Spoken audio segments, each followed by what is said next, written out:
Eat more chips, don't let the salad win. That's the message in terms of nature of the food maybe that we consume in Wales. Oh, in Wrexham town they say there's a team that likes to play association football with precision. On the terraces they call, come on Nixie, hit that ball, and we're off to the second division. Oh, we'll see the Reds with me, and you will smile and you will see the vision. Top of Division 3, led by Arno Matty, we're off to the second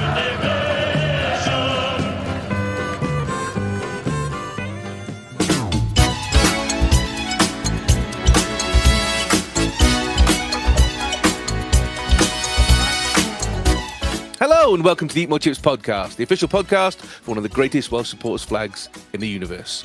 In a week when millions of viewers are expected to tune in to one of TV's most unlikely hits over the next few weeks, as herds of moose make their annual spring migration towards summer grazing pastures. 9 million people watched Sweden's Great Moose Migration last year, despite not much happening for hours at a time. From now until May the 4th, remote cameras track dozens of the animals as they swim across the Angerman River, some 187 miles northwest of Stockholm. The 24-hour live stream began airing on Sweden's national broadcaster SVT on Tuesday, a week ahead of schedule due to warm weather and early moose movement. Two people who won't bother with this are my two colleagues, as they usually watch the moose migrate across the dance floor on a night out in town. It's Jamie and Daz. That's so rude. I'm not sure I don't want to know what an early moose movement is, because that sounds particularly unpleasant. We've all had one after a night out of town, and we've all had one, let's be honest. How are we, gents? We good? Jamie, you good? Yeah, terrific, apart from this lovely internet that we're having trouble with, but yeah, amazing. Fantastic. Well, like the dilapidated beauty of Blackpool Pleasure Beach, this week has been a major rollercoaster, to be sure. A fair amount of online fume from fans after the Bristol game, then mass euphoria after the Blackpool game. We'll talk about both games in a minute. But what happens next, Jamie, and how are you coping as the season draws to a close? What happens next? I'm going to have an aneurysm. The Easter weekend, I put a post on X about it. It was 72 hours, which was a perfect representation of why I hate and love this game in equal measures. Because Friday, I was borderline wanting to never watch a game of football again. And by the end of the Monday, I could have run through a brick wall. So, yeah, it was an exhilarating weekend. But where it's going to go and how it's going to end, God is anybody's guess, isn't it? Well, we'll talk about that over the next hour or so. Daz, for all the moaning Wrexham fans are doing at the moment, it could be a lot worse with 2 games to go. I mean, Cardiff City, with 2 games to go now, Cardiff City obviously sacked their manager, and Cymru international Aaron Ramsey is now in temporary charge as they fight to escape relegation to League One. Daz, you were there at the City game on Saturday to witness a 1-1 draw. Is it an overreaction to sack the manager so close to the end of the season, or can Captain Rambo get him out of the poop? Well, I mean, I suppose they if anybody can from within the ranks, I suppose, not a lifelong servant, because obviously he left Cardiff, but he's one of their own. He came through the ranks. He went off to Arsenal and to Juventus and had a successful career. And then he went back to Cardiff. And I suppose if anybody's going to sort of rally the troops with all his experience, with all the international know-how, he could. To answer your question, whether or not it makes sense to sack the manager, I don't know whether or not any kind of sacking at this stage really helps. I just don't know how good the dressing room was. Don't know how good the relationship is with the senior management but I mean, the club needs a major overhaul. I mean, I went along as a sort of morbid fascination, if you will, as my local team, and and I go to the odd Cardiff game. I haven't been for a few years, I must admit. I thought, well, no, I will go and see how Rambo's doing and how he sets it up, and it had all the promise of a good result. They taking the lead, and but the problem they have, Cardiff, is that they don't have anybody up front to shoot and put the ball in the back of the net. And I think we're hearing, I can think of many other clubs who have a similar problem.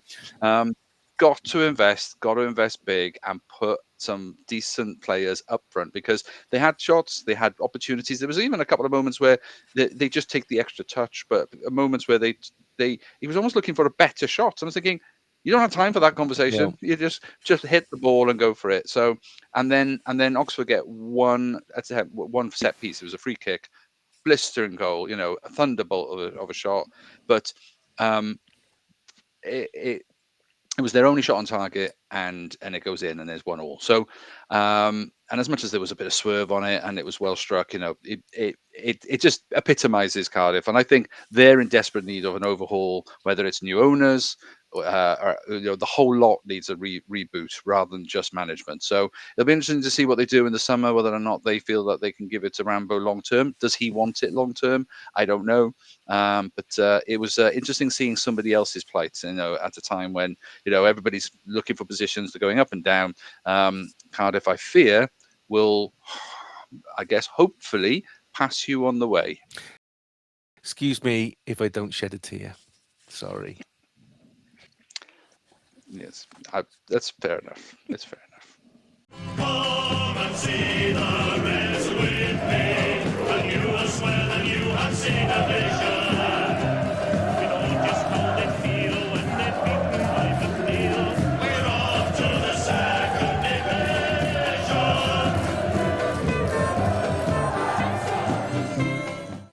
Good Friday failed to live up to its name as Wrexham hosted Bristol Rovers in the pouring rain at the Stoke Kairas. Phil Parkinson made 2 changes from the 0-0 draw versus Wigan. Okonkwo in goal, Cleworth, O'Connell and Brunt at the back. Longman was moved to the left wing and Barnett came in for McLean and put on the right wing. James, Rathbone and Lee for Dobson in the middle, Smith and Rodriguez up front. Wrexham went to their usual playbook. Go forward for 10 minutes, sit back for 35, huffed and puffed, but offered very, very little threat to Bristol. They scored from a corner with their first chance on goal. O'Connell went off injured and was replaced by Dan Scarr. Second half, Wrexham stepped up, but just not enough. Matty James managed to get an equaliser with 10 minutes to go. Parkey went to 4-4-2 diamond with Smith, Fletcher and Marriott on the field after Brunt and Lee were removed, but couldn't find the key to unlock Bristol Rovers, and the game finished 1-1. Jamie, it's the hope that kills. What did you make of this game? I'm sorry, what now? What did I make of this game? Yes. Don't know. It's gone. I've erased it from my memory. It was Easter Monday. That's all that happened over the weekend. Yeah, it wasn't a classic, was it? I think the first thing for me of note was when you wouldn't have seen this because you went in the tech end, didn't you? I was in our usual seat in the Wrexham Lager stand, which is quite close to the away end, and I tell you what, the Bristol Rovers fans were a nasty bunch of buggers.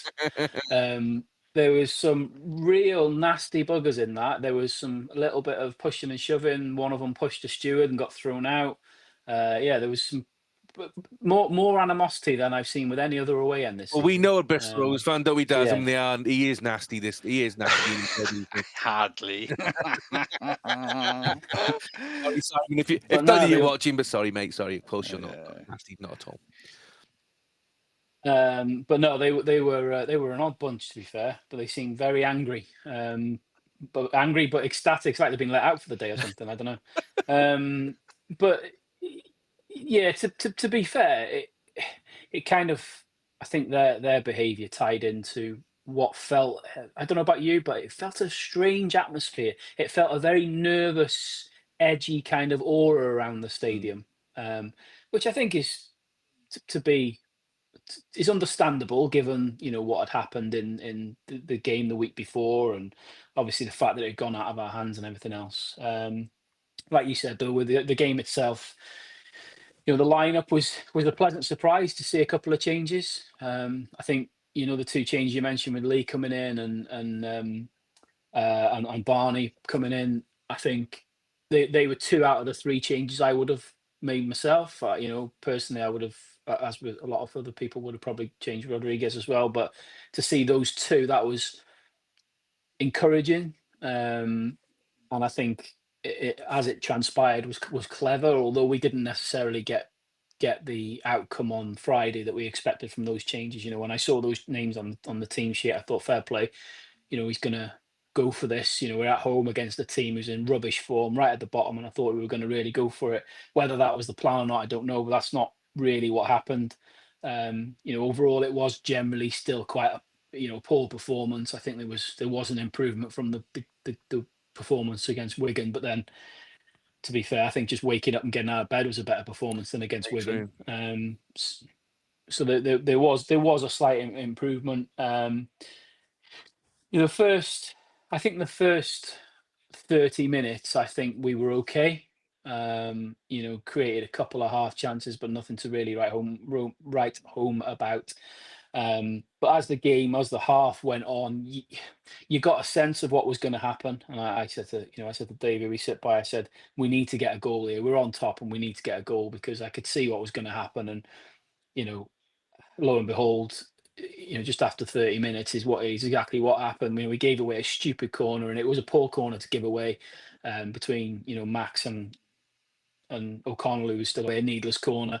And then from that corner, I don't know, must have fallen asleep or completely switched off to it or whatever, because it was the softest of goals for a team. We've got a great defensive record that we've got this season and kept as many clean sheets as we have this season. It was such a poor goal to concede. And like you say, their first real chance on goal, but I just couldn't believe that they'd gone one up. And no major reaction from after the goal, really. And as we moved into the second half, there wasn't a huge amount of change in the way we played. You said it yourself in the intro. Huffed and puffed is a great way of putting it, because that's what it was. We had a lot of the ball. Uncharacteristically, for the viewer, you've put the stats up there. 65% possession. It's not something we normally do. Have the majority of the possession. Excuse me. But we had a lot of the ball, but didn't really do anything with it. And as the game is tramming on, we're getting 70 plus minutes at this point, and I'm starting to think it's going to be one of those days, particularly as the news of what was going on with Wycombe was filtering through. The fact that they were beating, was it Bolton they played on Friday, I think, wasn't it? That didn't help the atmosphere in the stadium.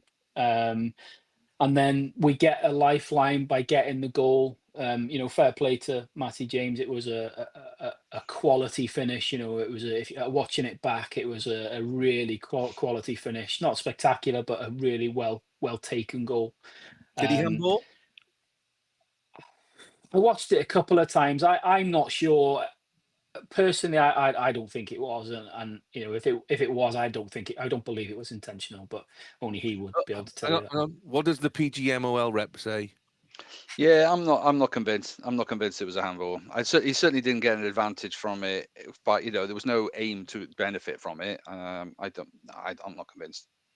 No, but to be fair to him, like I say, it was a really good finish, and like you said, then we went into sensible soccer mode, trying to pepper the goal, but again, it didn't really translate into anything. Again, half chances all the way. And the game just pitted out. Unfortunately, there was no real flurry. And I don't know about you, but I never felt, well, we're going to get a last minute win here. We're going to get one of those last minute winners that we've seen a few times this season. It just never felt that we were going to win that game. I think you've got to give a little bit of credit to Bristol, considering the position that they're in the league and the form that they've been in. I think if I was a Bristol fan, I would be quite angry. I think, because to put the type of performance that they did against us, from a defensive perspective, they defended big chunks of that game pretty well, to be fair. Well, if you're a Bristol City fan, you'd be quite pleased, I would imagine. But a Bristol Rovers fan, yeah, definitely not. We have to make. Sorry, did I say Bristol City? No, you just said Bristol. Oh, okay. Sorry, Bristol, Manchester. Yeah. You can't see Manchester United or Manchester City, because Bristol City fans will get very upset. So I'm just making sure we don't get. I apologise, Bristol City fans. Bristol Rovers. If I was a Bristol Rovers fan, I would have been quite angry, because I think they played all right. Defended certainly well at times. But yeah, like I say, the game just pitted out, and sadly it ended, in a draw. And like we said last week, I did feel before the game, during the game, and after the game that it was very much a must-win for us. So to walk out of that stadium knowing that Wycombe had beaten Bolton, and that we had drawn, dropped points, I won't lie, I was pretty demoralised, to be honest, and starting to plan who we're going to get in the playoffs and all that jazz. And like to be honest with you, I felt like I was in some sort of a sad commercial as I was walking home, because I was walking back to the car. It was raining. I felt like I had a rain cloud following me, like all the way back to the car. I just needed some sad music in the background, and I'd have been proper mate. Yeah, I know. Yeah, I was expecting some bloke to walk past me and hand me a box of tissues or something. But no, That's a different ad. like That's a different advert. That is. Yeah. It is, yeah. But no, it was again. I think you call it what it was. It was crap. It was a crap game. I guess try to pick some sort of positive out of it. We didn't lose. We've said it a few times in recent weeks. If you can't win, don't lose, and we didn't lose. But absolutely a game I felt we should have won. So really disappointed that we came away with the draw, and yeah, it was feeling pretty low after Friday, I'll be honest. Daz, Bristol Rovers are in terrible form, but fighting to stay in the league. Were you surprised, therefore, that they were difficult to break down? Well, I think you can never underestimate a team when they're down in the doldrums with scrapping for their lives. They're going to be difficult to beat. They are going to put the bus there and hope for a draw and steal a win. I think that's the probable mentality for a lot of clubs at the bottom of their divisions, isn't it? It's like you can't afford to lose. You can't afford to lose ground on those around you. At least get the draw, and you never know. You might get the breakaway goal. You might get that set piece. So I didn't see the whole game. I only seen some highlights and stuff. But it felt like their goalkeeper was keeping them in the match for a good period of the time at the beginning. So you can't. I know the team we're talking about is Bristol Rovers, and therefore you should be beating them. But it took some exceptional quality from one or two of their players to keep them in the game. But the rest of the team looked pretty ordinary, and you can see why they're struggling. Jamie, Parky had some very somber words to say in his post-match interview, saying that he has to tell the team to enjoy the situation more than they seem to be. Do you think the stutter in the final run is due to mental rather than physical problems?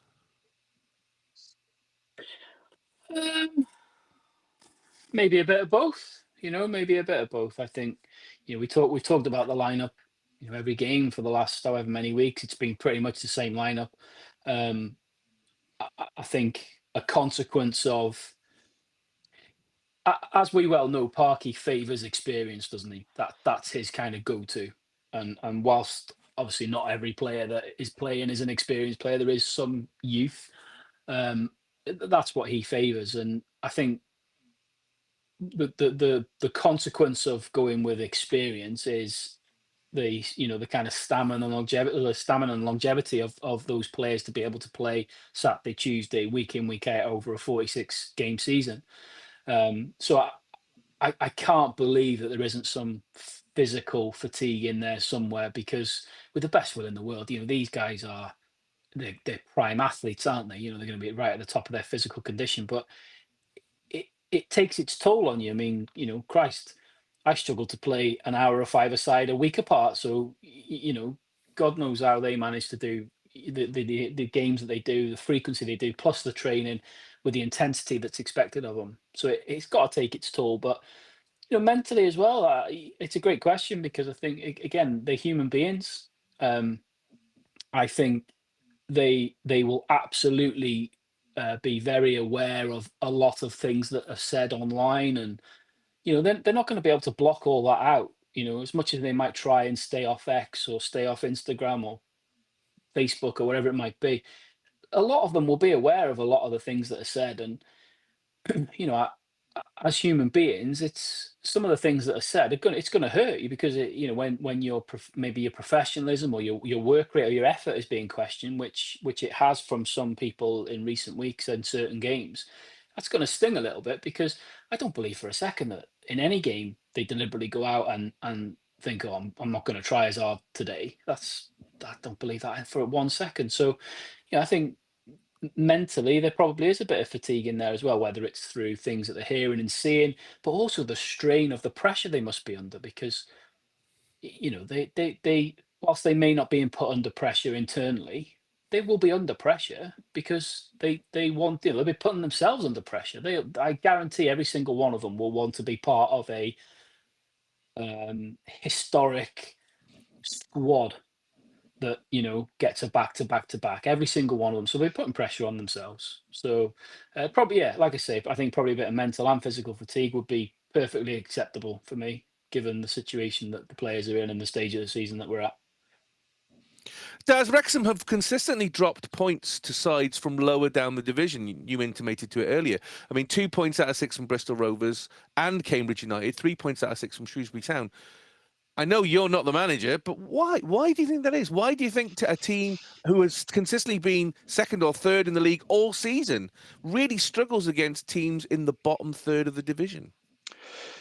Hard to tell. I mean, there's always the risk that sometimes you think, because they're that team, because they're lower down in the division, you automatically think you are better than them and you're going to have that advantage and you should win, and therefore you don't have to try so hard. But we've already said it several times, we've talked about it all season. It's like there's no easy game in this league. I mean, it's a competitive league, and so it seems odd that would be the mentality. So I can only think that it's down to what we've talked about before, which is teams want to raise their game against Wrexham. I mean, and I appreciate the mid-table teams are going to be trying to do that as well. I mean, every team is trying to do that, but there's something about those lower teams, lower division teams that are thinking, this is my chance. This is my chance to show. This is, if it ends up being, some quality TV gold or online footage, or ends up in a documentary, then here's your chance to impress. Then maybe that just gives them a bit of boost. But also, there's enough teams out there who don't want Wrexham to achieve what they're doing because they feel the quick, not the quick fix, because there's no quick fix, but the financial boost that you're getting at the moment is something that they're all envious of, and they would love to have it for their club. Nobody's going to say you can't have it. They're just envious that you have it at this moment, and I wonder if that's enough to raise their game. Now it's time for the away day fish and chip review. Well, here we are at the away day fish and chip review, and today we're at Yorkshire Fisheries in Blackpool, very near the front, and Blackpool Tower has been here for over 100 years. Today, of course, with it being the seaside, we've gone for the traditional cod, chips and mushy peas with an iron brew and a barm cake. So again, no AMSR. I'm going to eat it. I'll be back after this. Well, there we are, thanks to Yorkshire Fisheries for lunch. As I said, small cod, small chips, mushy peas, a buttered bap and an iron brew for £11.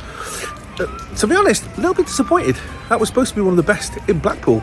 The fish, I ordered the thin batter. It was all right, but a little tasteless, a little bit bland, really, from that point of view.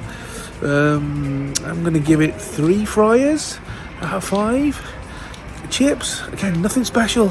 They were okay, but nothing amazing. 3 out of 5. Mushy peas the same. Again, not that luminous green colour, which is good.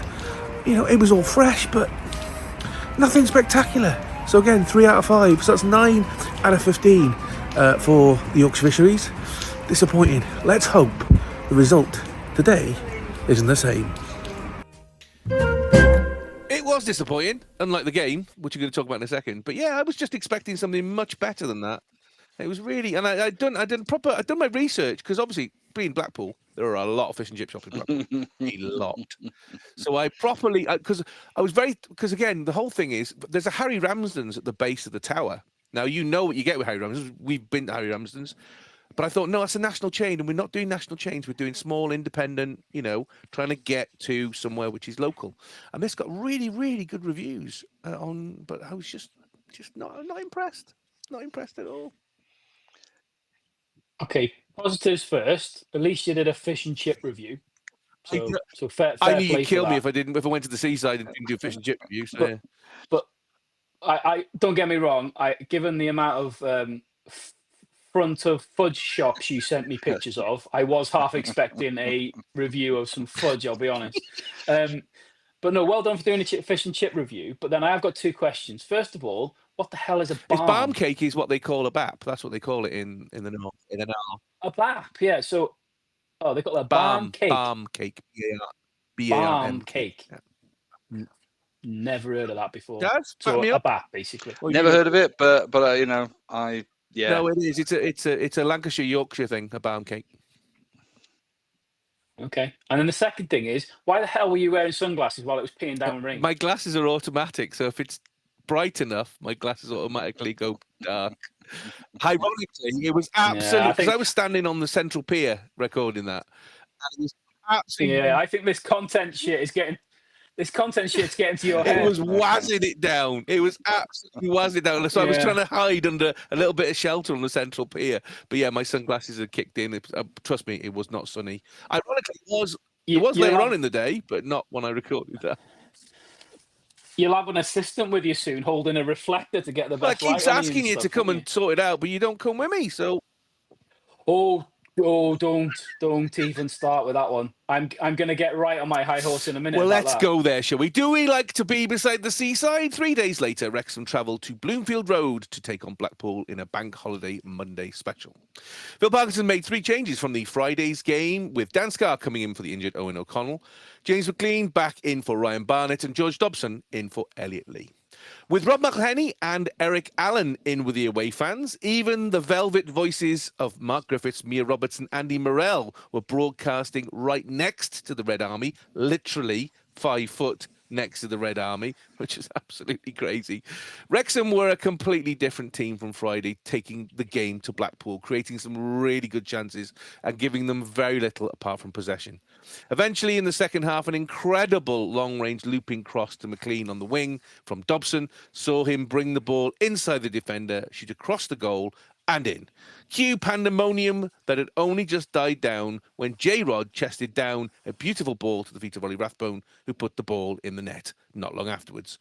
Wrexham contained the game for 15 minutes, with Blackpool scoring a consolation goal right at the death, and the game ended with a 2-1 win. Wrexham moved back up to second in the automatic promotion places, 2 points ahead of Wycombe in third, 4 points ahead of Charlton in fourth, and 5 points ahead of Stockport in fifth. Jamie, if there's one thing we should be used to by now, it's the agony and ecstasy that is Wrexham AFC. What did you make of this game? Well, I think once they fueled themselves up with chocolate from Easter Sunday, they were obviously ready to go. I think they were. The first thing which got me about this was obviously, unfortunately, as you've just pointed out, I was watching this from my sofa rather than from the stadium because I wasn't one of the lucky ones to get a ticket.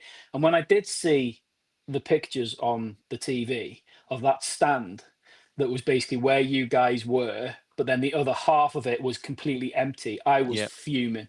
I was absolutely fuming because, you and I, know as well as I do how many people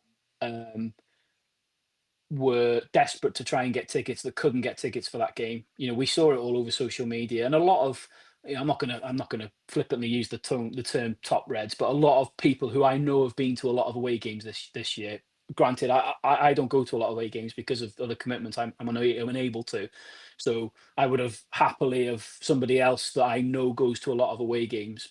But the fact that there were so many empty seats was just, they obviously did it because they were scared of being completely drowned out by the Wrexham fans. But to be fair, I don't think it was just that. I think apparently Stockport had the stand full, and I believe there was a lot of tension and potential trouble. So I think they cut it back to on police advice. I believe. Yeah, I don't know. It was just really frustrating from a spectacle to see that empty stadium. Or the half of the empty stand when I know there were so many fans that wanted to go, and I was so jealous of you guys that were there because you didn't miss much. Yeah, brilliant. No, not in a, when I say jealous, I don't mean that in a nasty way. I mean from the point of view that fair play to every single one of you that was there, because all we could hear on the TV was Wrexham fans. The commentator was saying, "Oh, the Blackpool fans were all in full voice a minute ago," and I'm thinking, I don't know what you're listening to, mate, because I couldn't hear them at all from start to finish. And obviously, when the goals were scored, the scenes and the limbs looked incredible. It looked a proper away day It of the helps. It ages. helps So, when you have the boss in there. Well, the you know, boss is in there, certainly. I mean, Rob McElhenney and Eric Allen were properly getting into it. I mean, I'm sure you've seen the videos of yeah, Rob Mack absolutely singing the Fearless and Devotion yeah. song at the top of his lungs. Eric Allen as well doing all the chanting. I mean, I fair, did see it. fair dues. Yeah, but fair play to obviously to them guys. But all of you that were there, because the atmosphere you generated that came across, that must have been a huge boost for the players and I know it's been like that all season, but it certainly came across. I think for me with the game, it was so refreshing. I've said for weeks and weeks and weeks that we've not played well this season, for a lot of the season, to be honest with you. And I know a lot of people have said that for that game, they put it down as our best away performance of the season. I personally, I'm gonna go one better than that and say I think that was our best performance of the season, home or away. It's difficult to remember, obviously, the intricacies of all the games going back to the start of the season, and we have had some good performances at home and a couple of good away ones. But for me, from a start to finish point of view, I thought that was our best complete performance of the season. With the lineup, unsurprisingly reverted to the team that we think is currently our or his first 11, obviously with George Dobson and James McLean coming back in. I think as it transpired, I think resting certainly James McLean on the Friday was a masterstroke, because he had it again. He had one of his best games, I think, in a Wrexham shirt. Certainly his best game this season, I think, in a Wrexham shirt. He was one of a couple of players that were really, really good. I felt, and to be honest with you, I think with Blackpool, we talked last week about Blackpool and being a little bit nervous about the threat that they possess, being in good form, scored a lot of goals. Obviously on Good Friday, they won 3-0, I think, hadn't they? I can't remember, forget who they beat, but they won 3-0. I expected a bit more from them, but as we know, you can only beat what's in front of you. Welcome up to the bingo card, everybody. So to be fair, we controlled the game from the start, and in that first half, we had some big chances in that first half. I think, most noticeably was the James McLean effort, where he ends up one-on-one with the keeper. Thankfully he gets a chance to rectify that later in the game, because I think if we don't win that game, that's one of the chances we look back on and probably fuming about, because he should have buried that. Okay, give a little bit of credit to the keeper for the save, but the time and the space he had, he should have scored. And then obviously Rodriguez has a brilliant chance as well in that first half. And again, if you're being honest, he should be burying that. Again, keeper saves it, but I'd say more of a bad miss than a good save. As we went, as we got to the end of that first half, we completely controlled it. I was a little bit concerned that we didn't score, because obviously, as we well know from watching games over the years, often games can change at half time, whether that's just because what the manager does tactically or whatever. But to be honest with you, it wasn't much of a change in the second half. We came out and we controlled the game again, and again we had the most of the ball. We were the ones on the front foot. We were the ones creating the chances. And I'll be honest, when we got to about 60 minutes, I was pleading with Parky to make changes, because I just felt the game was there for the taking. But who knew? Phil Parkinson knows what he's doing, because Wow! Stop the press. he stuck to his guns, and it wasn't long after that it obviously came. The breakthrough came. You said it in your intro there. I think what makes that goal, the James McLean goal, is the pass from Dobson. It was an absolutely wonderful pass, and was the second sort of world class pass that he made in that game. The one that was missed by a lot of people was, if you watch the highlights back, the first time pass he made to Rodriguez for his chance in the first half was a beautiful pass as well. So just goes to show that Dobson has got that in his locker, although it might not be something he does spraying the ball around throughout the game a lot, but he has got some incredible passing ability in his locker. Brilliant ball out to McLean. I think it was more of a cross than a shot, but either way, in it goes. And cue pandemonium, and again, you'll be able to comment on it more than me. I could only see it on the TV, but you could just see the celebrate. You could see how much it meant to the players with the way that they celebrated. But absolutely deserving that we got that goal, and then we didn't have to wait. Let me put it this way. Sorry, Jamie. Let me put it this way. Go on. When the first goal went in, obviously everybody went nuts. The bleachers below my feet were moving quite dramatically. I mean, properly bouncing. And Yeah, I was actually quite scared at one point. I was thinking, "Oh my lord, is this whole stand going to collapse?" Not for my safety, but because I was worried they're going to call the game off. The fact that we were in the yeah. lead, I didn't want to call the game. But it was bouncing. You could feel the floor, and at one point it left my feet, and I nearly fell over because I wasn't standing on anything solid anymore. So yeah, it was. That's how vigorous the celebration was. Thanks for that. Makes me feel much better that I wasn't at the game. Here, cheers. You're welcome. But yeah, thankfully we didn't have to wait much longer after that to get the second. And I think again, sort of for the first goal, calling out George Dobson's pass as being like the highlight of that goal. And I think you've got to give some credit for this second goal for Rodriguez. Myself and most other Wrexham fans have been incredibly critical of him pretty much since he's joined. Um, I did hear and see a lot of people say he had a good game. I'm not quite sure I would go that far. I thought he was still anonymous for big parts of that game. However, there were little flashes in that game which did show us kind of the credentials that he possesses of playing at the highest level. And certainly the layoff for that second goal was very much that. It was brilliant control and a lovely layoff for, right into the path of Rathbone to excuse me, to put it in and give us that cushion of getting the second. And to be fair, after that, after going 2-0 up, which was absolutely the right score, we absolutely deserved to be 2-0 up. Again, this season alone, but in times gone by, we've seen where we've Wrexhamed it, for want of a better phrase, and we've gone and done something stupid, but we managed that game perfectly. And once we got that first goal, I was never really worried.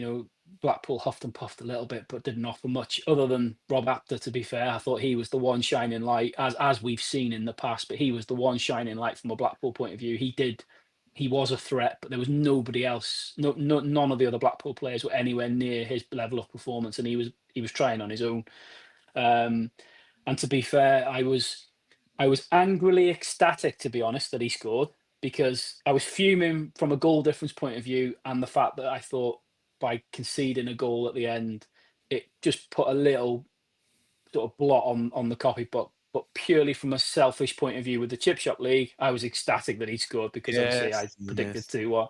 So what I'm going to say is I'm going to say that was just desserts for Rob Apter's performance. He deserved that goal. So I'm going to give him that one. No, it was.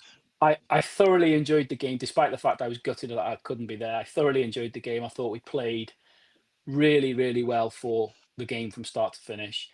And going back to what I said before, to completely flip the kind of feeling amongst everybody, the fan base, in 72 hours, the change in feeling was crazy, because by the end of that game, obviously it's now back in our hands and everything else. Obviously Wickham got tonked by Charlton as well, which played into our favour. From a player perspective in that game, though, there are a couple of players just to call out. I think James McLean, like I said before, he had his, for me, best game of the season, but probably his best game in Wrexhamshire certainly for a long time. He was brilliant. Dan Scarr, I thought, was brilliant again. I had a debate online with a couple of people about him and O'Connell. And I think it's really interesting, because I think O'Connell is probably the better footballer. I think, playing it out from the back. But the problem with O'Connell is he always worries me. I always feel like he's got a big mistake in him. And we've seen that a couple of times this season. Whereas with Dan Scarr, I don't feel as, yes, he might not be necessarily as good on the ball, but I don't feel as concerned with him. And Matty James was the other one. I thought he had a brilliant game. Again, he completely pulled the strings in midfield and showed his quality and his class. But yeah, phenomenal day, brilliant result, very much back on track, back in our hands, and who knows? Yes, indeed. Daz, Blackpool had most of the possession, and they had won 6 of their last 8 games before the game versus Wrexham. Were they just having a day off, or did Wrexham actually start to play with the handbrake off, as Parky intimated to in his interview? Well, I mean, from the highlights I've seen, they did seem a lot more fluid. Did seem that there was a far more aggressive, fluid game for Wrexham. So I do think that had something to do with it. I haven't seen enough of any of Blackpool's previous games to know whether or not that they would normally be better. But no, I mean, I think if you've got that sort of momentum of confidence in the team, once that first goal was really well worked, and it was a really well finished goal, like Jamie said, and I just think there was something about the game then. There was an energy, I think, and certainly the players were up for it. So it can be hard to sort of stop that and stifle that, and even with the consolation goal at the end, the energy levels for the team seemed pretty good. So yeah, no, I think it was from what I can see, but for the basics, were Wrexham were up for it, and Blackpool less so. But that does set it up really nicely. Nobody could have predicted that result for Charlton against Wickham, which does, well, I'm sure we'll talk about it shortly about what that means for. Is it a 2-horse race? I feel sick. I'm already feeling sick. Stop it. You know, Already starting. because we know it was always, it could have been a 3-horse or a 4-horse race, but because Stockport are not out a million miles away either. So No. so it has set it up nicely for a grandstand finish for the season. Not the grandstand finish you guys wanted. It certainly could have been, had the Bristol Rovers game been different. A little bit easier to stomach, and knowing that you've got a capacity to drop a game later on would have been useful. Pack it But in. My palms are sweating here. eh, I mean, all the cool kids just go and win by 13 points, and and just stretch the league at the top of the table, like with a month to go or something like that. But Yeah. um, yeah, no, I think it has, it does make it for really good, exciting end of season. And nobody can be sure where this goes. And yes, it's now back in your own hands, though. That's the thing. Because even a draw against Charlton could be sufficient, but it depends. I know Wickham's goal difference now has been eaten into significantly thanks to that 4-0 drubbing. So you've got to thank Charlton for that. That was a huge sort of concern for us, wasn't it, when we were talking about the fact that you could go level on points and you could be in a race, but the idea of not putting goals past some of the weaker teams recently was a criticism that we'd laid on Wrexham, as like they're going to maybe regret that. Well, luckily Wickham have gone the reverse themselves by conceding to Charlton. So the race is on, and it'll be an exciting, exciting. I genuinely think an exciting photo finish. Oh, don't, Daz, don't. Jamie, no, I'm sorry, but I'm just thinking about it makes me want to vomit. We talked a little bit about it earlier. Massive gamut of reactions online between the two games, with some extreme criticism on Friday, and then we're going to win everything by Monday. I mean, is this online boom and bust from a lot of fans useful, or can it be damaging, as you say, because the players do see it?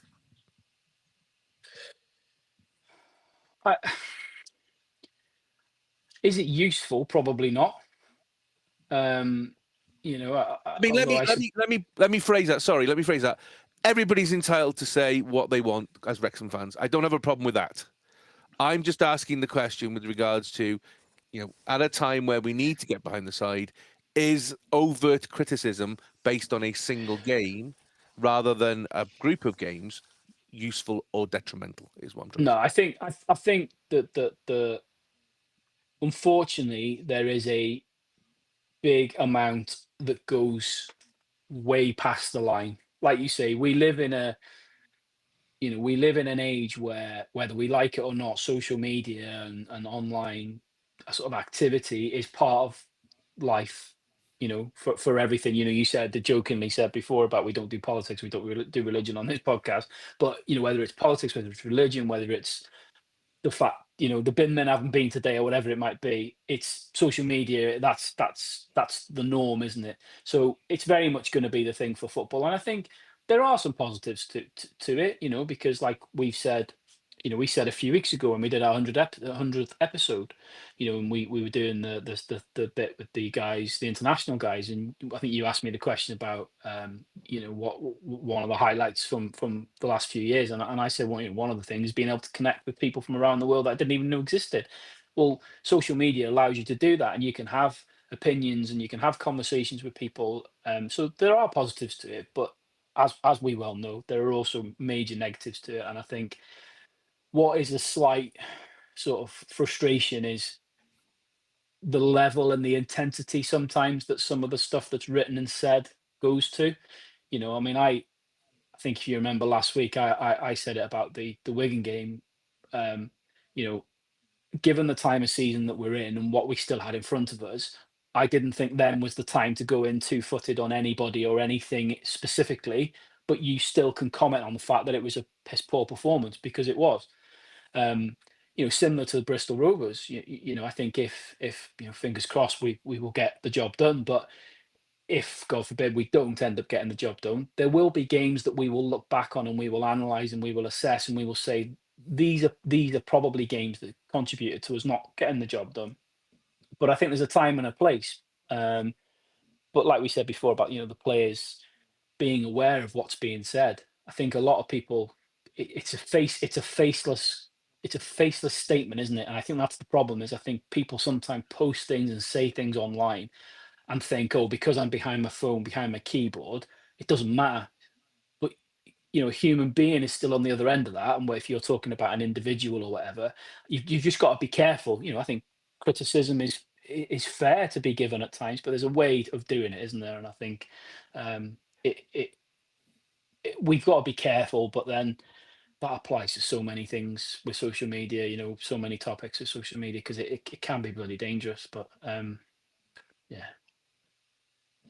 Daz, on criticism, we have criticised over the last few weeks players like Matty James, James McLean, and Jay Rodriguez, but they all played a major part in the win at Blackpool, to say the least.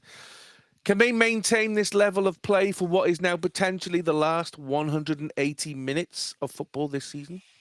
Yeah, I can't see why not. I mean, I think we have to accept that there's the potential was always there. I think we knew those players particularly can put in a performance when we need them to. It was a couple of months back. Matty James was the new go-to guy that in the middle of the park. It was a huge impact. Okay, appreciate Rodriguez is from your point of view has been somewhat of an interesting purchase, but he's been in there, he's been putting himself about, he's trying, he's scored penalties, which is no mean feat. So there's plenty of players who have got ability in that team.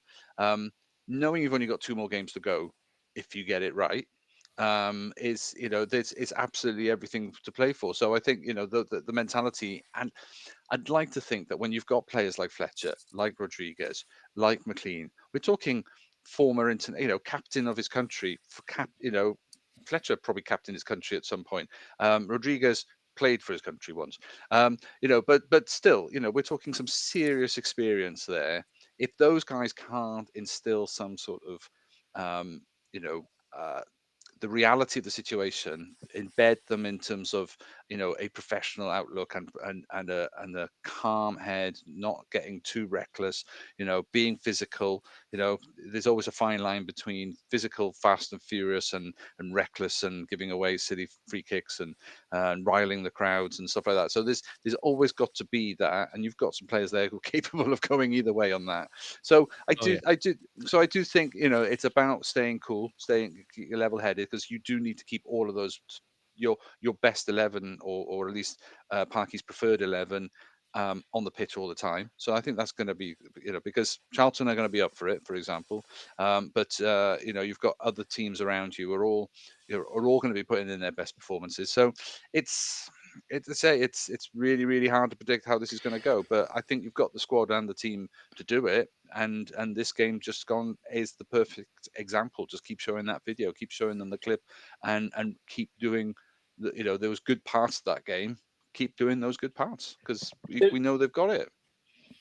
There is one other thing which I forgot to mention as well around this, which I was chatting to my missus about it, was and she kind of called out what you've just asked me really about the social media thing and saying things on social media. And I did say that there is one element where I think there probably is a productive element to some of it as well, because I think it can and hopefully is used as a motivator sometimes as well. I think sometimes it would be counterproductive if it was constantly just, oh well, you've tried your best and that's as much as you need to do. I think done in the right way and in a constructive way, I think that actually there is times where that will help players. I think, if they've played poorly and they can see that there are, a part of the fan base that are saying, Christ lads, that's not you, that's not, that wasn't what we expected you kind of thing, or whatever, however you want to word it, that's kind of without calling them a bunch of donkeys or whatever it might be.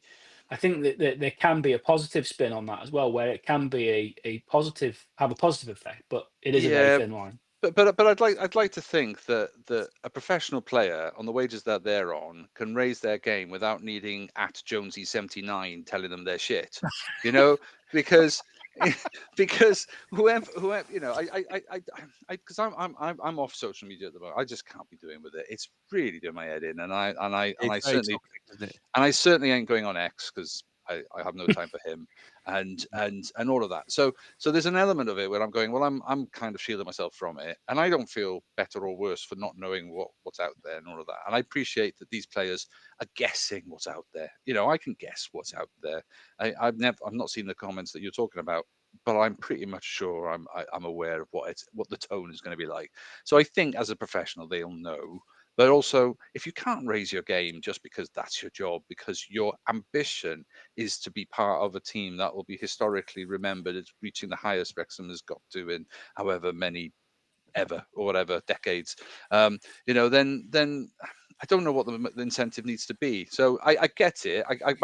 I'm sure a response can be achieved from doing that. I just don't know if that's that should be necessary in that way. Perhaps what I mean. You're just giving your burner account away anyway. Jonesy79, is that your burner account? Is that the one that you abuse Elon Musk and Donald Trump with, is it?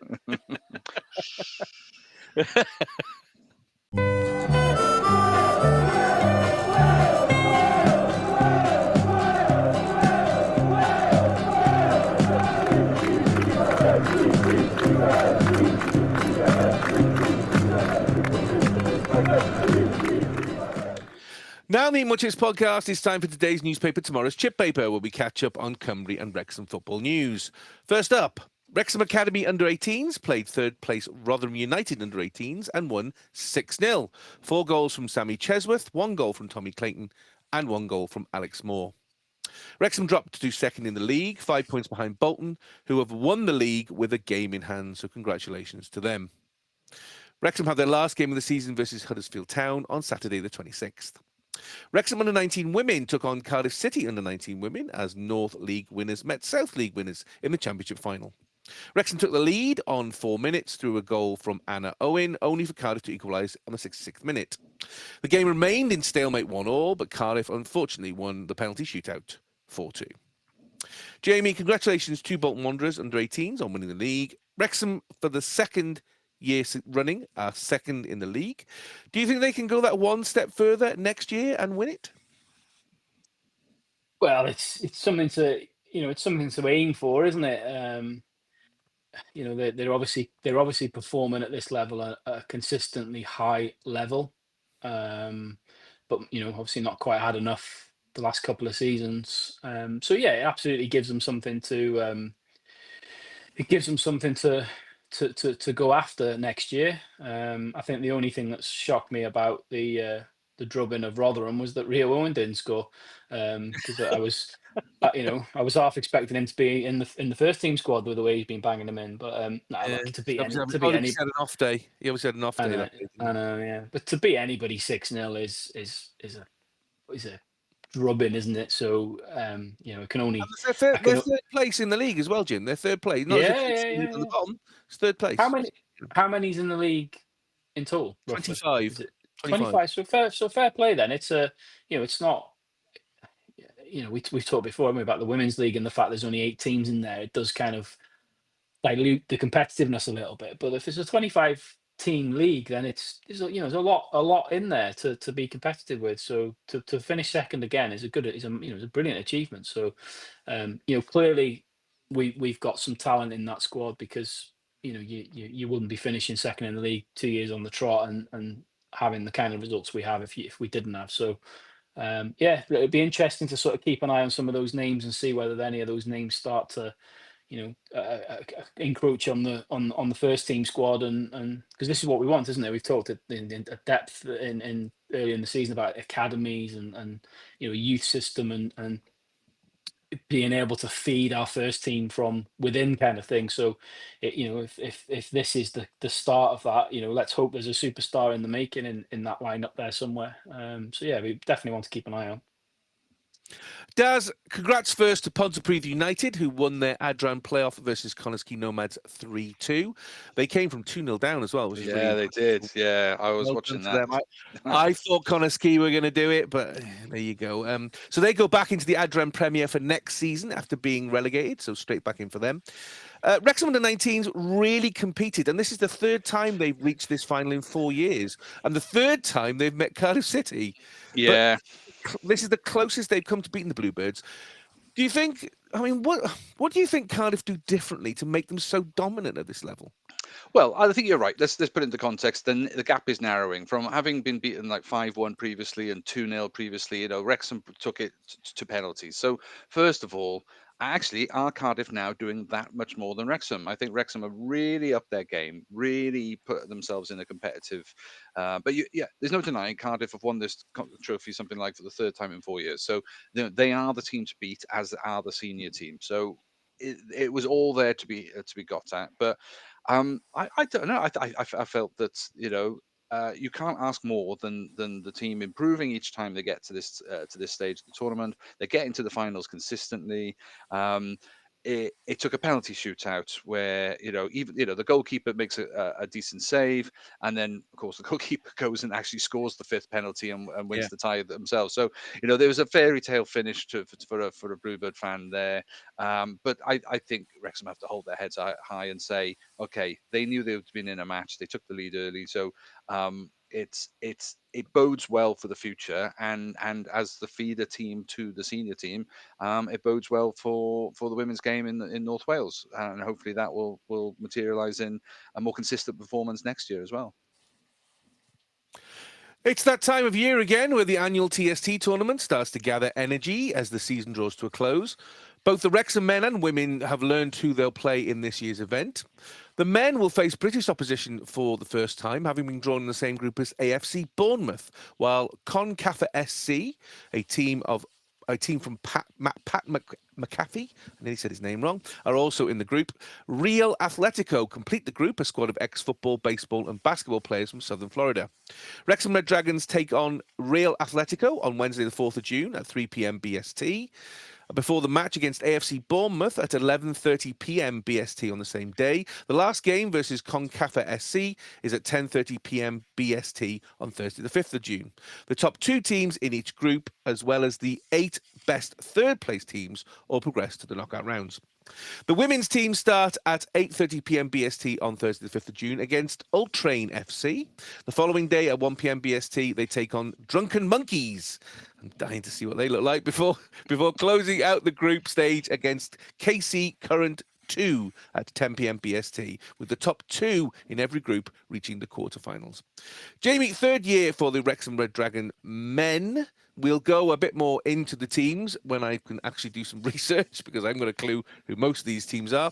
I mean, obviously, the first team men are loosely attached to the first team of the actual Wrexham AFC team, with very, very few main players involved. I mean, Howard obviously made a name for himself becoming a super striker last year, if you remember. Is this still a relevant competition for Wrexham, though? Only from a commercial point of view. that's what it's all about, isn't it? It's the commercial element of the monster that's become Wrexham as a brand. It has no real connection to the first team, like you say. Although Mark Howard is involved, and a couple of the other youth or younger players Yeah, were Harry involved last Ashfield year, did weren't really they? well, didn't he, last year? Um, He started to really come prominence. yeah. Generally, there's no real connection. I mean, I think from um, what we've learned from the last couple of years is there are clearly teams that compete in this tournament who live and breathe this format, because you hear some of these names like, Seven Up United, and you think, oh, these are going to be absolute pap, and we're going to scream, roll all over them because we've got an ex Wrexham, foot player and a current youth team player.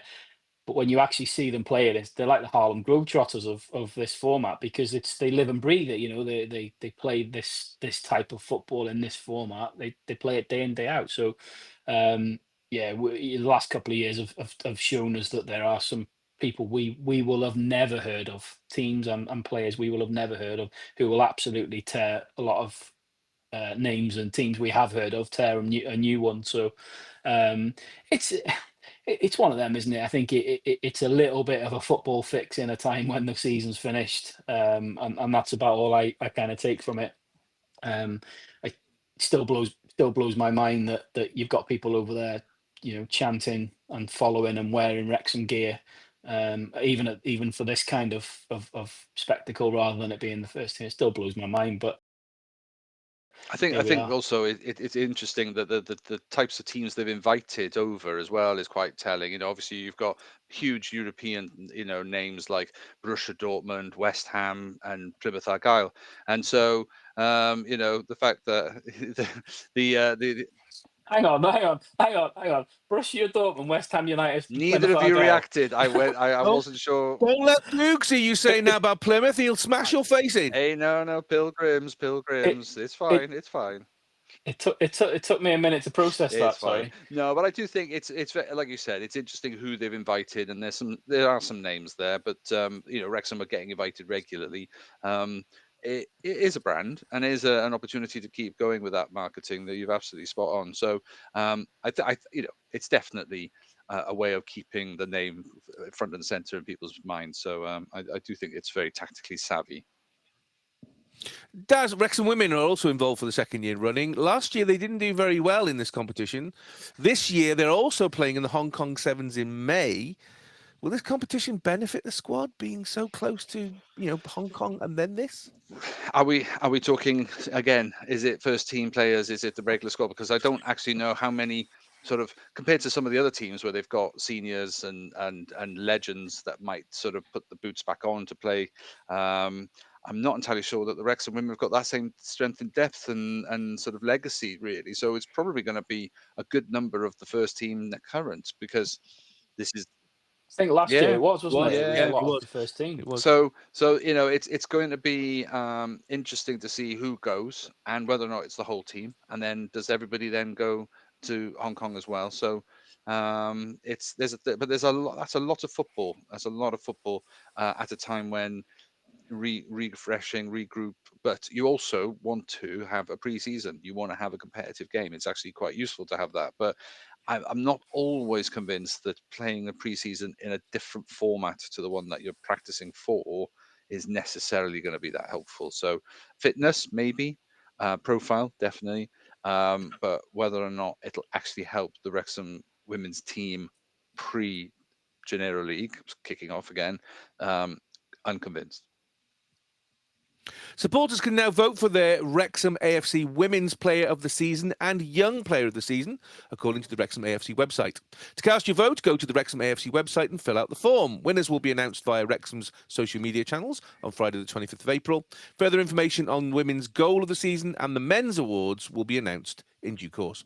Daz, some great players, certainly, in the second half of the season. We'll be announcing our awards in the next few weeks. Are there a number of players in contention for you for women, women's player of the season and young player of the season? Yeah.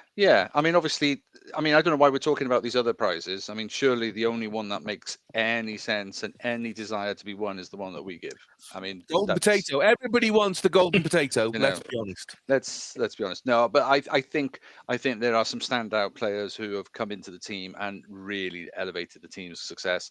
You know, whether it's new purchases in terms of the Iddendens within the team, or you know, or whether it's stalwarts like Lily Jones or you know, Cara Jones. You know, absolute game changers when they've been on top form. But I think Iddenden is pretty much the number one consistent player week in, week out. So I would be amazed if it went to anybody else.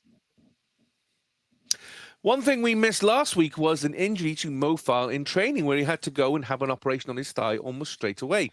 He's now in recovery for the rest of the season and beyond. Jamie, odd one, this one. Not a lot of information, actually trying to look to see what's going on.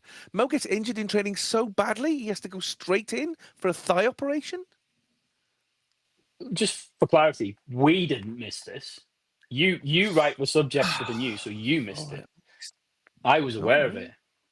Yeah, a little bit of a concern, this one, because I think reading between the lines, I won't say what I heard, because in case it's wrong, but what I heard was actually the issue with him. It's quite a serious injury. You know, it's up there with the kind of Jack Marriott breaking his leg in training scenario, where it's a severe one. Like you say, the fact that he's had to have, or they've sent him for surgery very, very quickly after it happening is pretty telling. So I think he could be, you know, could be a long sort of recovery period for him, depending on how it's gone and how it's going.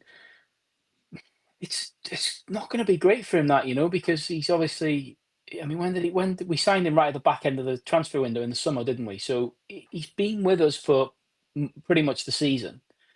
He hasn't, you know, prior to Sam Smith, he was our record signing, and he's not, you know, he's not made any real stake at a place. Well, he's never had a chance to, team. has he? Let's be honest. You know, you can't really put that on him. He's had 10 minutes here, 15 minutes there. He's played in the cup games. That's about it. So for sure. But what I mean is that he's not done anything in training, for example, that would force Parky to put him on the bench, and then he's not then had chances in games where he's come on and changed games, or he's scored goals and forced his way into the mix, is what I'm kind of getting at. You know, I think I hear what you're saying about not having chances, but there is an onus on him as well to show why he should be given those opportunities. And I think, you know, we've being fair to him, I think he gradually improved in the few appearances we did see of him, more so in the cup. You know, when the first game he played, who was that against? Was that Salford, was it, or something? I can't remember. But the first game he played in the cup, and we were, you know, kind of all scratching our heads, thinking, what is he, kind of thing, you know, what? But he did it. I felt he did improve as we went through those games, and sort of like the Port Vale game, which is one of the latter ones we played. He was really good in that game. So I think, regardless of what happens at the end of the season, whether we're in Championship, whether we stay in League One, based on the strike department, based on the players that we've got still under contract, and the fact that I would expect us to probably be looking at strengthening one or two, depending on what happens in that department. Personally, I was kind of envisaging next season for him probably being out on loan somewhere. But you know, this injury could really derail his Wrexham career. You know, he's been with us for a season. I think he signed a 3-year deal, didn't he? And he's now potentially going to have quite a long period on the sidelines of and rehab and stuff. So, you know, the club hasn't really said, have they? So I don't know how long we're talking, but I think it's safe to say it's unlikely he's going to be fit to play again at the start of next season, based on what I've heard about the injury. So, yeah, it's not strange one. It's a really, really strange one, because it's odd to get such a severe injury in training. But that's what's happened, and they've obviously got him under the knife as soon as possible. And yeah, wish him well in his recovery.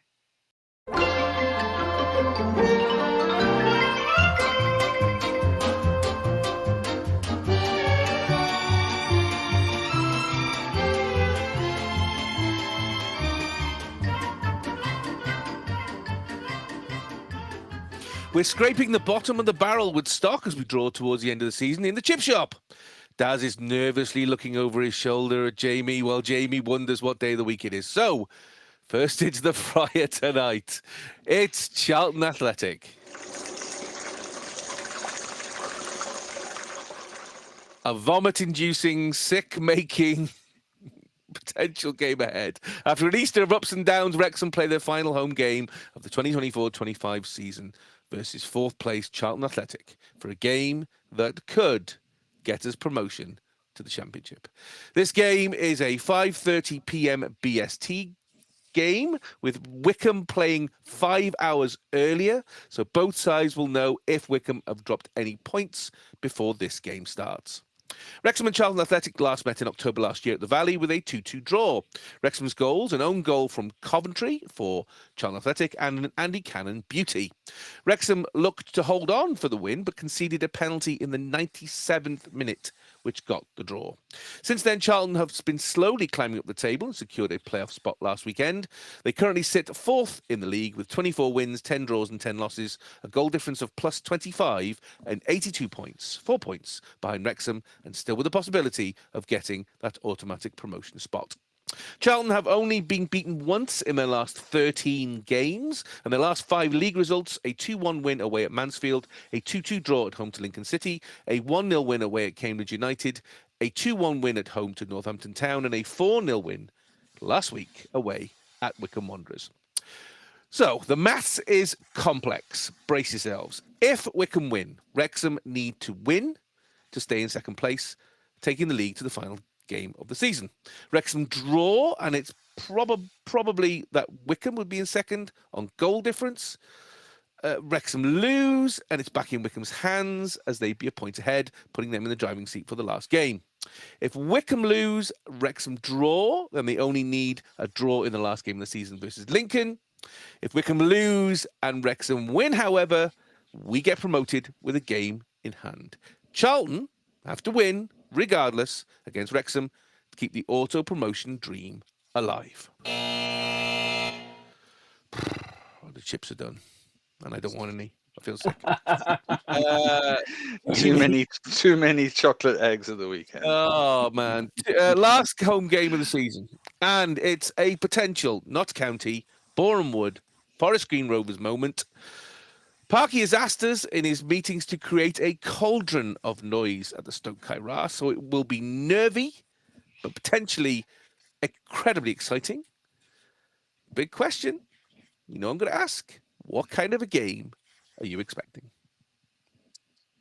Well, if you listen to Nathan Jones, I'm expecting lions and tigers and clowns running across the pitch, because he said he's coming to the circus. Daz, should we expect somebody from Neath to be talking sense? Let's be honest. We both know people from Neath. They don't talk any sense at all. We worked there in our early days. I'm going there tomorrow, so don't. I'm looking at you. Although she's not from Neath, to be fair, so she's not from Neath this week either. No, Merthyr. Merthyr, that's right. Look, he knows exactly what he's doing. He knows exactly what he's doing by saying what he said. The real difficult thing with this is, we've said before, haven't we, when we've done these predictions about trying to predict the game on a Tuesday without knowing what's happened on the Saturday. And this falls into that bracket, because the thing with this is, depending on what happens in that Wycombe game, which is the early kickoff, could have a big effect on what happens in our game. I think if you're playing out the scenarios, and let's not just brush over it, but Wycombe have got a really difficult game. They're away to Leyton Orient, who are in good form. They will need to win themselves because they're desperately trying to cling on to that final playoff place. They're in good form. It's their last home game of the season, so they're going to be right up for this game. Wycombe, I don't know the Wycombe players and the mentality and stuff. I've been, given some credit at times this year. I said it a couple of weeks ago, that when the pressure's been on, they went away and they got a result at Bolton, they got a result at Huddersfield, when the pressure's been on. So they have shown this season that they've got some nerve when they need it. But I can't help but think that defeat to Charlton on Easter Monday, that's going to hurt, that is, and that's going to mentally, that could be really difficult for them to get over. So if they lose that game, then you have to say it sets it up, doesn't it? It sets up our game. You're going to have 11,500 very well-oiled Wrexham fans because it's a late kickoff. You know, you've said it there yourself. You know about what Parky said, and there's a march, isn't there? There's a march before the game going from the Wrexham Lager Club up to the ground from about 4:30 or something. And we know those marches. You know, they will be properly. Yeah, I think what we probably should do is given that we've got this platform where some fans will listen. I think we've got a responsibility to echo what Parky said. It's not about being the fan police or the singing police or anything like that. But I think against Blackpool on Easter Monday was a great example for me, and I wasn't there, but from what I could witness and what I could feel coming across was, I think the fans and the supporters and the atmosphere they created was a massive boost for those players on the pitch. And I think if you times that by 3 or 4 at home, and we've been fortunate over the last few seasons to be at some special games. I think back, as much as you said about Boreham Wood, it'll live in my memory forever. Forest Green, live in my memory forever. But I think back to times like, you remember when we played Sheffield United in the FA Cup? Yes. That for me was one of the best atmospheres I've ever witnessed at the race. Oh yeah. And we nearly won that game. We're so close. We were like 90 seconds away from beating Sheffield United in the FA Cup. Yeah. There's obviously the Notts County game as well, which was well, I mean, it was, talk about a roller coaster of emotions. It was horrible and and unbelievable to live through at the time. And I wasn't. I'll admit, I wasn't there that day. You had the ticket. No. We couldn't get. So I gave it to you. So I was listening at home. I couldn't even watch it. It was horrendous. Like I say, the real difficult thing with this is that I think it depends on what happens in the early game, because I think it depends on how then we go into the game. I think if Wickham win the game, does it then play with the nerves of our players? Because obviously it massively puts the pressure back on us. You've got a Charlton team who are, when I looked at the stats, I was quite surprised. They're very similar to us. They don't concede a lot of goals, but they don't score. I know they beat Wickham 4-0, but generally they don't score a lot of goals either, necessarily.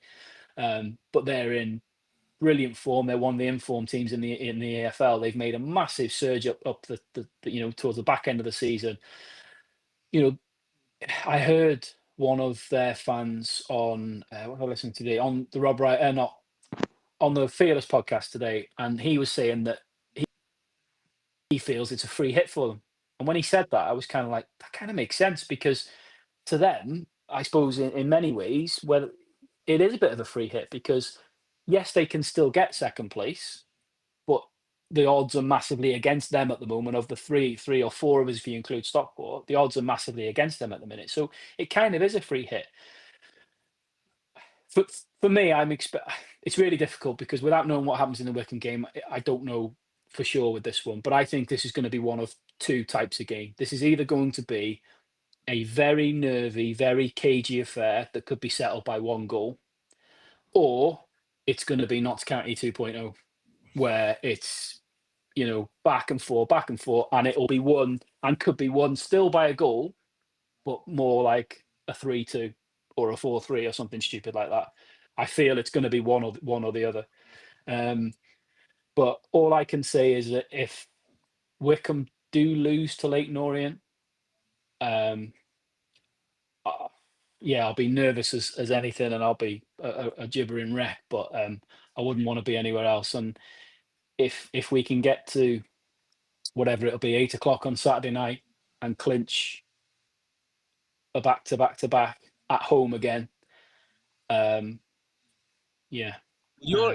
my picture is there. You're in the temp cop, aren't you, for this one? Yes, I am. So you see, you obviously visual viewers only, but there's a picture behind my profile here, which I took earlier this season. So you see where this player is, which is just outside the 18-yard box in front of the cop. If we secure promotion, there's a high possibility I might be standing where You're he's not allowed standing. to enter the pitch. All You I'm should know saying. that, James. You should not be. No, I'm joking. It's I'm joking. absolutely. No, I'm joking.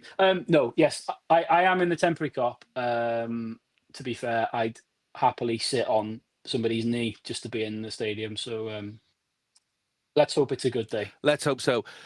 Daz, Nathan Jones, we mentioned him earlier, manager of Swindon, took over fairly recently, and he's very much a Marmite manager that you either love him or hate him. But you can't deny he's good. He's a good tactician and has really nailed some of the teams that we played against. I mean, would you expect him to absolutely do his homework? I mean, as Jamie said, he mentioned a beautiful quote saying he's got to go to the circus. Obviously, that's rattled everybody. Whether he did or did not mean it. I mean, Yeah. did he mean it? Well, I mean, yes, he meant it, but in the sense that I'm not sure he meant for it to have the reaction. Because you guys have said that sometimes the press following of the club has been a circus. It's not a phrase that it's uncommon. I think to use it now, and the tone of what I've heard that he's used it in, it feels a little bit. Of course, he meant it, but I don't think he meant to get the reaction. I just think he's saying, look, there's a lot that comes with Wrexham, and that's part and parcel of playing them and working out how to beat them, and being part of this story, or at least the upset, as far as he's concerned, of Wrexham's attempts at making it up through the league. So you can be part of that story, and so there's an incentive there anyway. I mean, I don't think you need to rile the fans in any way. There's these teams know what's at stake, absolutely, and I totally agree with your man there saying about it's a free hit for them. It literally is a free hit. They can be aggressive, go for it, take the risks, play with confidence, and so that actually could be that could be tricky for Wrexham, because I do think teams, when they're free flowing in that way, the organisation that we've seen at Wrexham sometimes is it's sometimes hard to sort of predict what kind of Wrexham you're going to get. But I think that a team that's a little bit more disciplined and a bit more organised and things like that are the ones that I think you could sit deep against. You have the possession of stats go against you and stuff like that, but you hit them on the counter. I think if a team's coming at you and aggressive and stuff like that, it might leave gaps. It might be a real possibility for you to make the most of it. And like Jamie said, a 2-3, 4-3, whatever the number of goals you want to add to that. Notts County 2.0, whatever. It's on. I do think it's on in that way. But you've also got two very I was gonna say the teams are not in form. I mean, yes, Charlton are a team in form, but they've not been losing. Neither team have been losing particularly. So they've both got something to some sort of uh, stock in terms of when it comes to being a hard team to beat, and so I think it could be, it could equally be a cagey, nervous game, but I can't imagine Charlton will be, because, like I say, it doesn't matter if they lose. They're in the playoffs. They're in the playoffs. So what difference does it make? So go for it. You guys got so much more to lose. Thanks, mate. Why You're welcome. Can I just check? Jamie, the place will be packed out. All the directors, including Rob Ryan and the Allen family, plus I would imagine some special guests would probably be there as well, with it being such a big occasion. I didn't get my invite. Huh. Oh, sorry. Well, I'm sure it's in the post. Okay. Wickham will be playing earlier. So we'll, as you say, we will know what the state of play will be before we kick off. Both Wrexham and Charlton are on long unbeaten runs, draws or wins. Very, very few losses in the last 15 games. Charlton have got record clean sheets. We've got over 20 clean sheets this season. It's two very, very, very similar teams. Could this actually end, do you think, in a boring 0-0 draw?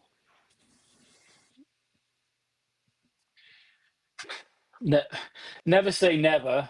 I would be shocked if it ends up in a boring 0-0 draw, regardless of even if Wickham go and win in the early kickoff. I don't see this game being a 0-0 draw. If it goes down the cagey route, it could be a Daz special 1-0, but I don't believe the game, there won't be a goal in the game. Who knows? But I doubt it. I'd be very surprised. So time for the salt, vinegar and sauce cork. Jamie, what's your score prediction for Wrexham versus... Don't. I'm the same. Wrexham versus Charlton Athletic. I don't know. Hey, listen, I did the calculations based on the predictions as well, the league predictions. You two are closer than you think. Oh, no, I know he's close. You're very, very close. In fact, to be honest with you, Wrexham going second for you, Jamie, is actually bad, because with Wycombe going second, you got a lot more points suddenly in your end of league predictions. So I was chuckling. I mean, I'm goosed, I'm buggered, so I'm just accepting that I'm out. So that's fine. Anyway, Jamie. Can you imagine if we do the double? Wrexham get promotion, and I win the Chip Shop League. No. Wow. My God.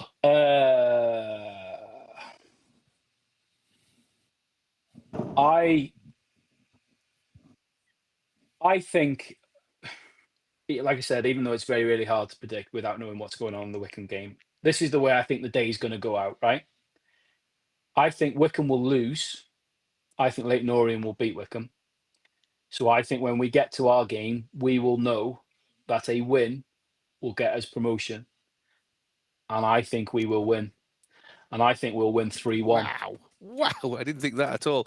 Daz, what's your score prediction for Wrexham versus Charlton Athletic? Yeah, no, I was thinking about Jamie's Notts County 2.0. I was thinking about all the... but I'm going for a 1-0. Now, I tell you why, only because, To whom? To Wrexham. To Wrexham. Okay. No, I am going to go for 1-0. I tell you why, because, if you look at the top half of the table, only Huddersfield has scored fewer goals than you. You're not the goal machines, and as much as there's been the odd game here and there, it's really hard for Wrexham to score. So I'm gonna keep backing my prediction, which is close games, do enough, 1-0 win to Wrexham. But I'm not sure about the Wycombe results. I'd be interested. Because if they draw, that's also good though. If you win, though, isn't it? So yes. So I think it wouldn't be done. No, would it would, because we're currently 2 points ahead. They draw, so we'd be 1 point ahead. We win, we'd be 4 points ahead with only 3 points available. So we get it. So if Wycombe draw and we win, we get it. Okay. Yeah. Right. So they have to win. Wycombe have to win, yeah, to keep things going. Yeah. Yeah. And assuming you go and win against Charlton, if you don't, Assuming we obviously, if we draw or lose to Charlton, then everything goes up in the air again, and I mean that could make the last games absolutely. Yeah, but I'm not one of those ones where Sky Sports News is dotting around between, jumping around between games. It's almost disappointing that the result 5 hours in advance, though, because it's always something nice about simultaneous games where you don't know where the result's coming from, and you'll be in the crowd and you hear the goals going in, and then that gets onto the pitch and everything like that. But I also think that sometimes in those situations, for players, they don't need to know. It's fine. Whatever the result is, they're gonna go and try and beat Charlton. They're not gonna go in going, oh, well, that makes it easier for us. It's still a tough game. They still have to play their game plan out. Of course, it's going to be at the back of their mind that they might end up being promoted, but that's what they're aiming for anyway. That's got to happen at some point. So don't think about it being at home and in that moment. But of course, if you could do it at home, then pandemonium, and what a way to finish the season. So I'm doing this for Wrexham. I'm predicting Wrexham 1, Charlton Athletic 2. I've agonised over this. My position in the league is gone. I'm coming last. And normally, particularly with the last 7 games, I've predicted wrongly. So if I predict Charlton, that means Wrexham are going to win. And that's all I want. So, I see. So come on, Wrexham. I mean, come on, Charlton, obviously, is what I mean. But yeah, I think Charlton are going to win. It's going to be like, I've seen many more games, obviously, like Bristol Rovers than I have against Blackpool. But I think the situation is going to be very, very fluid. Double down on it, mate. Put a bet on it. That way they'll definitely will win. I've loaded up on that. I've loaded up on Charlton to win, Charlton to get promoted, and Charlton to get second on bets. I've done it all because I'm thinking there is no way I can get all the bets and get this right because I have never done that in my life. Normally, if I bet on an only horse in a race, it gets shot before it starts. So there is no way Charlton now can win. So you're welcome, Wrexham. You're welcome. I'm also going to drop a prediction that Rodriguez is going to score from That'd be open great. play. I don't care. Play. You heard it here first, people. Yeah, you heard it here first. So let's wrap those chips up to keep them warm. And next into the fryer tonight, it's Cardiff City Women. With all the pandemonium of Saturday and the potential of Championship football, let's not forget that Sunday sees the final of the Bute Energy Women's FAW Cup at Rodney Parade in Newport, South Wales, kick-off 5:15 p.m. BST. As for the second year in a row, Cardiff City Women take on Wrexham Women in the final. These two sides met last year, with Cardiff coming out 2-0 victors in the final. And already league champions, they beat Penclough AFC 6-2, Cascade YC Women FC 2-1, Barry Town United Women 4-0 in the knockout rounds, and TNS 1-0 in the semi-final to reach the final this year. Wrexham beat CPDM Llanystumdwy 11-0, CPDM Fellinhelly 10-0, Swansea City Women 5-0 in the knockout rounds, and Pontypridd United Women 4-0 in the semi-finals. Wrexham and Cardiff have met 4 times this season in standard league play, with both teams winning twice, Wrexham winning the last 2. And the chips are done. Daz, the perfect end to the season. And not a fairly certain Cardiff win, unlike usual seasons past, as many were expecting that maybe a few weeks ago. Will this game go with form or with history, do you think? Well, I don't know. I mean, I was looking back through this, the season, and I'd forgotten they'd scored 30 goals in 4 games, 4 games, and that's 30 goals in 4 games. It's just, I mean, okay, I appreciate the leagues they were playing, the level and stuff. Whereas Cardiff had a much tighter, tougher run in, only just scraping past the TNS. Even the second round game was a 2-1. So, they've had a much tougher journey, but everything goes out the window in a cup final, doesn't it? It's a one-off game. It's neutral ground. Rodney Parade is the venue, and will it go with form? I mean, Cardiff haven't had it their own way this season. They have been definitely the dominant runaway team. They pulled away comfortably at the midway point of the season, and yes, they were the favourites for the league. But of course, they haven't. They didn't win the first cup of the year, so they've from going from a treble season to only having the league at the moment. They're not the dominant side that they were last year. Certainly, I think all the teams around them have lifted their game, including Wrexham. I think we saw that maybe very late in the season from a league point of view from Wrexham. So we know they've got the capacity to do it. The fact that they've won their most recent games says it all. Were Cardiff on off days on those particular performances? One of them maybe, but not the other one. I think Wrexham absolutely outplayed them. So we know that Wrexham can compete. We know that on their day they can beat Cardiff. But we also know that the quality that Cardiff have would and should suggest that this should go to Cardiff. But you've got to love a cup game. You've got to love the potential of a real close game here. And and I'm struggling. I think this one's going to be too close to call at the moment. I mean, you're going to put me on the spot in a moment, but it is too close to call. I genuinely don't know which way this is going to go. Jamie, the voodoo has been broken with Wrexham beating Cardiff twice very recently. Will Wrexham be confident of a 3rd win in a row, or will Cardiff have worked out how to get past this recent, plus in form of Wrexham women? I think Wrexham will go into the game with much more confidence than they've maybe had in previous years and games, but just purely because they got that monkey off their back this season of beating Cardiff. I think the one thing that might be like Daz just said, I'm really struggling with the prediction for this one, just mainly because obviously Cardiff are what they are and who they are, but also Wrexham's last couple of games were very, we had that mad run after the split and the brilliant end to the season, and did well. But the last few games were like proper roller coaster, because it was like 1 week we were brilliant and the next week we lost, and it threw a little bit of a spanner in the works. So I think they'll definitely go into the game with a slightly different attitude towards it, because they're not unbeatable anymore, are they? They've proved it in fairly recent weeks that they're not unbeatable. But it does make it a difficult one to kind of predict, I'll be honest. So time for the salt, vinegar and sauce koch. Daz, what's your score prediction? Cardiff City Women versus Wrexham Women. Do you know, I'm quite glad I'm third, because I wouldn't want to be going through what you two are going through right now. That's just awful. You're both trying to out-duke each other. It's quite funny. I'm categorically. Whilst you're talking about this chip shop league, I'm categorically telling you now, you have to do a forfeit. You didn't do last year's forfeit. We never got a chance to do last year's forfeit. Sorting the forfeit out is up to you and Daz. I am not going to sort out punishing myself. You two can get stuffed. No, you sort it out. Yeah, and tell me where to be.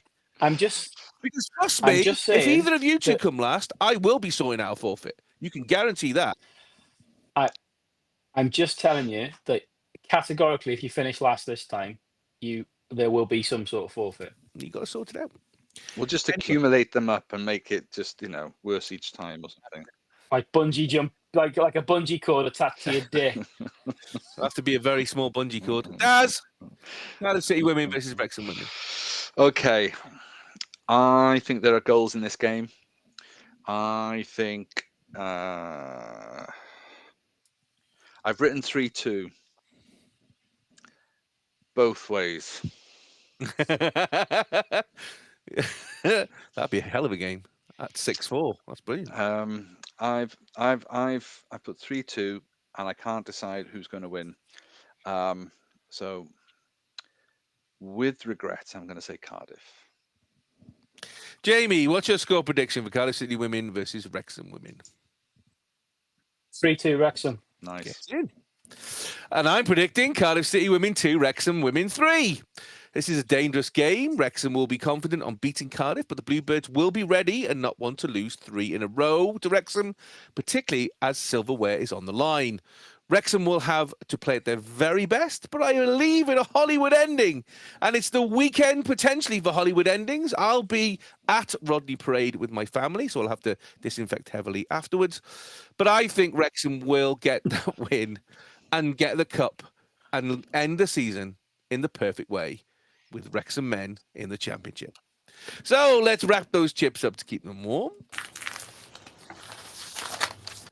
And we'll be reviewing these games in next week's pod. I only went 2-3 because if I went 3-2, then the three of us would all have the same score. So I was only doing it for the benefit of the game. Do you know what I mean? Whatevers. Come and see the Reds with me, and you will swear that you have seen a vision. We don't just hold it feel when they beat me by McNeil. We're off to the second division.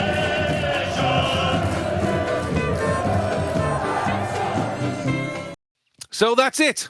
After last week, I'm going to go and lie down in a darkened room and prepare for more stress on Saturday. You've been listening to the Eat More Chips podcast, the official podcast, one of the greatest Welsh supporters flags in the universe. If you have enjoyed listening to us, please support the podcast, like, subscribe, and leave a comment. You can find us on audio at Spotify, Apple, and YouTube Music. You can also go into our social media, such as X, Threads, and Blue Sky, at TweetMoreChips, or drop us an email, eatmorechipspodcast, all one word, @gmail.com. Instagram, YouTube, and TikTok, Eat More Chips Podcast, and on Facebook, search for the Eat More Chips Podcast group. You can leave us a review if the platform you're listening on lets you do so, and if you have anything particularly you'd like us to discuss, please feel free to drop us a line. Our thanks, as always, to the North Wales folk band The Harvesters and their 1978 Wrexham football song, which talks about going to Division 2. So that's quite apt, because that potentially is where we might be come 8 o'clock on Saturday. Two other people lying in darkened rooms to ease stress are my two colleagues, but they should know that doing that in the dark will make you go blind. The pair of you. We will obviously, Jamie and I will obviously be there all day on Saturday. We will be at the Fat Ball early. We'll probably hopefully catch the Wickham game at 12:30. I'm sure it'll be on in the Fat Ball, won't it, Jim? Do you think? Yeah, I would have thought so. I'd be surprised if it's not, but either way, we can follow it. We've got our traditional last home game of the season meal, which we'll be going for. We'll probably join the march, I would think, because why not? And then we'll take our seats for... It helps to get your step count up anyway. You need that. Get it? 3.